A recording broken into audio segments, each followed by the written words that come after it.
Hello everyone, welcome back sa ating YouTube channel, and today I just wanted to show you this one. Ito yung ating plastic cover sheet na nilagay sa aking mga succulents temporarily kasi for the past 2 weeks, almost everyday yung pag-uulan dito sa Baguio and some of my succulents are not doing great. Yung iba sa kanila naging mushy na and I need to do something.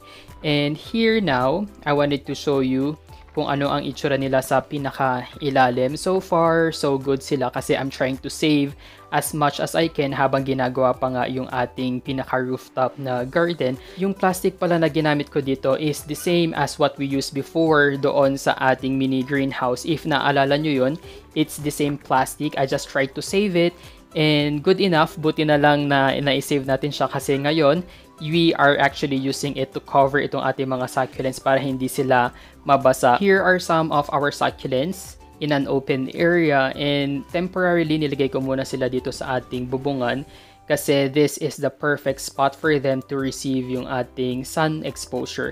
Pero at the same time, they are also exposed to the rain and for the past 2 weeks nga, dire-diretso yung pag-uulan dito sa Baguio and they were fully soaked for the past weeks.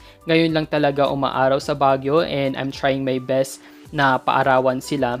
Yung iba nilagay ko muna sa mga crates to save space. Yung iba na naging mushy or nasira, I moved them into a better location. Nilagay ko muna sila sa isang bright shaded area na talagang hindi sila mauulanan for the next coming days. Ayan, so naka-crates lang silang lahat, temporarily lang. Pinagtabi-tabi ko na yung mga pwede ko pang i-save kasi nga if hindi natin ito gagawin, baka masira sila completely before pa matapos yung ating pinapagawang rooftop garden. Yung nakikita ninyong parang kahoy dyan sa gitna, that is the only space that I gave myself para, for example, may kukunin akong succulents, then I can walk there. Ayan. So here is an up close ng iba nating mga succulents. I'm just gonna be zooming in kasi napakahirap na pumunta in between sa kanila kasi the space is very limited. What I usually do is pag maaraw or pag umaga, tinatanggal ko yung plastic cover para talagang maarawan sila since sanay naman na sila lahat sa ating full sun exposure. Then in the afternoon or basta pag makulimlim na or it's about to rain, binabalik ko yung ating plastic cover para to protect them from the rain. So for the next 2 weeks, I'm not gonna be watering them kasi talagang na fully soaked na yung kanilang mga soil. Itong mga ito naman, this one is yung ating leaf propagations before, if you can remember yung ating arrangement. Ganito na yung kanilang itsura. Some of them talagang lumaki na ng todo, while some of them, especially yung mga nasa gitna, namatay na yung iba nating mga leaf propagations. Kaya we will just be adding some succulents sa gitna to fill in the spaces.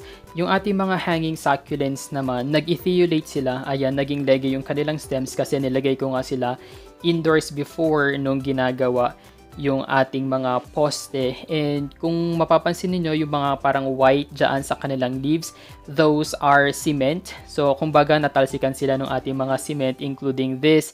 Sa pinakababa talagang parang nabalot na siya ng cement entirely, and we will be cleaning and removing these mamaya. Although pag tinatanggal naman natin siya, mabilis matanggal yung kanyang cement kasi hindi naman talaga siya purely na semento. Ito lang yung mga parang talsik nung cement.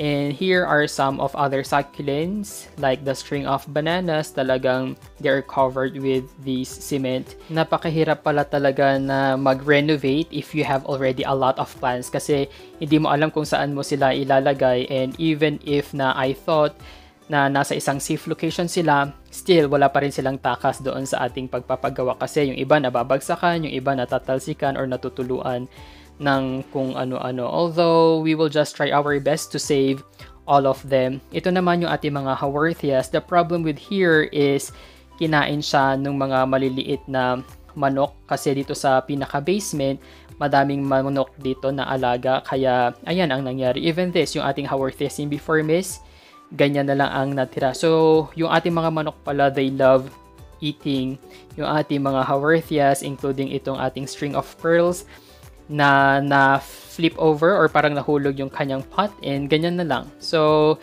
hayaan lang natin siya dyan. And here is the view from our old rooftop. Buti na lang talaga umaraw na ngayon kasi na-delay na ng almost 5 days or almost a week yung ating project kasi nga dire-diretso yung pag-uulan before, and yes, buti talaga na maaraw na siya. And kahapon nga, they have started or nakapagbuhos na sila dito sa ating mga beam. So right now, we are just waiting for it to dry. Siguro bukas pwede na nilang tanggalin yung mga nasa gilid kasi mas mabilis daw na matutuyo yung mga simento pag nahanginan sila. And yes, nakikisama yung ating panahon kaya we are very happy with that one. So yung ating terrace or rooftop would be until there, dyan sa bakal na yan. It's gonna be extended until that part. If matapos natin itong project na to, then you would probably see a better view of the other side. Yung green pala doon sa pinakagitna, that is the watershed. So bawal magpatayo ng bahay dyan. And at night, you would be enjoying ating city lights view. Doon sa taas, I have yung aking pamangkin. I think he's also excited na matapos ito kasi the view up there is also very good. And yung ating surrounding environment is very clear, kumbaga walang mga nakaharang sa atin. Nasa curing period pa lang itong ating pinabuhos na beam, and it will take siguro about 1 week before tayo mag-start ng ating concrete slab. But tomorrow, we will start buying yung ating steel deck na gagamitin. So here is now the view.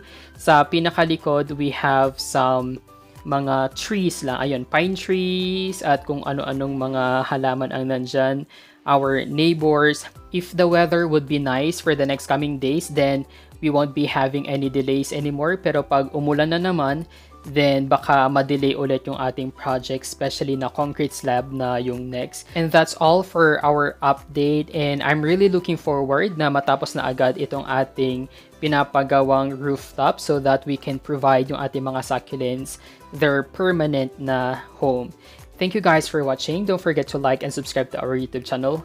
You may also visit our Facebook page at Desert Succulent PH.